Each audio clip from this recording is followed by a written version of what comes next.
শেখ হাসিনার সরকার পতনের 1 মাস আজ। কোটা সংস্কারের দাবিতে শিক্ষার্থীদের আন্দোলনের ৩৬ দিনের মাথায় ৫ আগস্ট পদত্যাগ করে দেশ ছেড়ে পালিয়ে যান সাবেক প্রধানমন্ত্রী।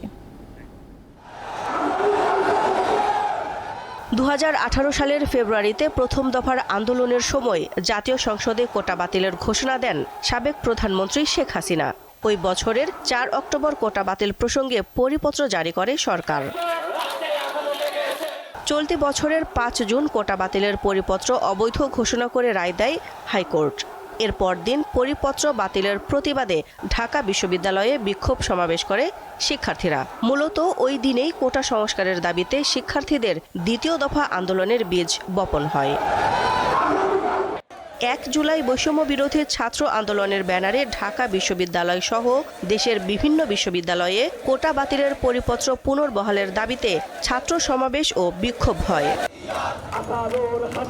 ৪ জুলাই দেশের বিভিন্ন মহাসড়ক অবরোধ করে শিক্ষার্থীরা। ৭ জুলাই শিক্ষার্থীদের বাংলা ব্লকেট কর্মসূচিতে স্থবির হয়ে পড়ে রাজধানী।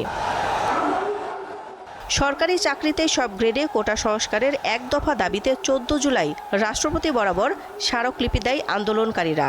একই দিন গণভবনে চীন সফর উপলক্ষে আয়োজিত সংবাদ সম্মেলনে মুক্তিযোদ্ধা কোটা এবং ছাত্র আন্দোলন প্রসঙ্গে রাজাকার শব্দ ব্যবহার করেন তৎকালীন প্রধানমন্ত্রী। এরপরই ক্ষোভে ফেটে পড়ে শিক্ষার্থীরা। ১৫ জুলাই বিকেলে ঢাকা বিশ্ববিদ্যালয়ে দফায় দফায় ছাত্রলীগ ও আন্দোলনকারীদের মধ্যে সংঘর্ষ বাধে। ১৬ জুলাই বিক্ষোভ সারা দেশে ছড়িয়ে পড়ে।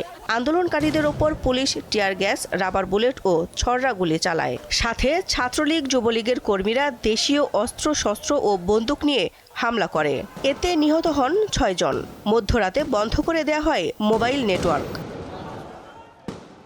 ১৭ জুলাই কয়েক দফা হামলা পাল্টা হামলার পর ছাত্রলীগের নেতাকর্মীদের বিভিন্ন ক্যাম্পাস থেকে বের করে দেন শিক্ষার্থীরা। সন্ধ্যা ৭:৩০টায় জাতির উদ্দেশ্যে ভাষণ দেন শেখ হাসিনা। সন্ত্রাসী কর্মকাণ্ডে লিপ্ত হয়।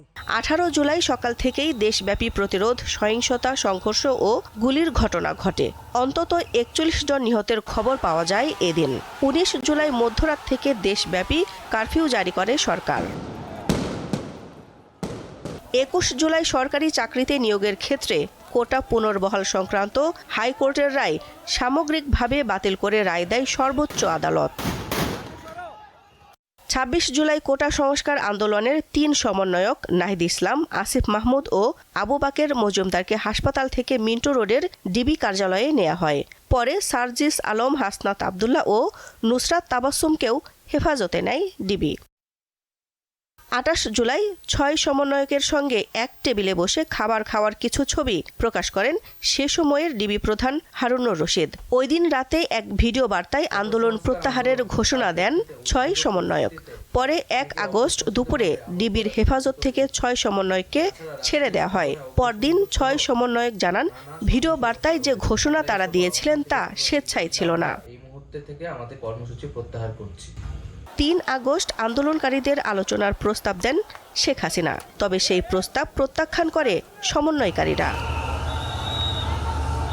মার্চ টু ঢাকার কর্মসূচি একদিন এগিয়ে ৫ আগস্ট পালনের ঘোষণা দেয় বৈষম্য বিরোধী ছাত্র আন্দোলন। কারফিউ অমান্য করে সরকার পতনের দাবিতে রাজপথে নেমে আসে লাখো জনতা। এর মধ্যে দুপুরের পর খবর আসে পদত্যাগ করে সামরিক হেলিকপ্টারে দেশ ছেড়েছেন শেখ হাসিনা। দিলশা দানি, দীপ্ত সংবাদ, ঢাকা।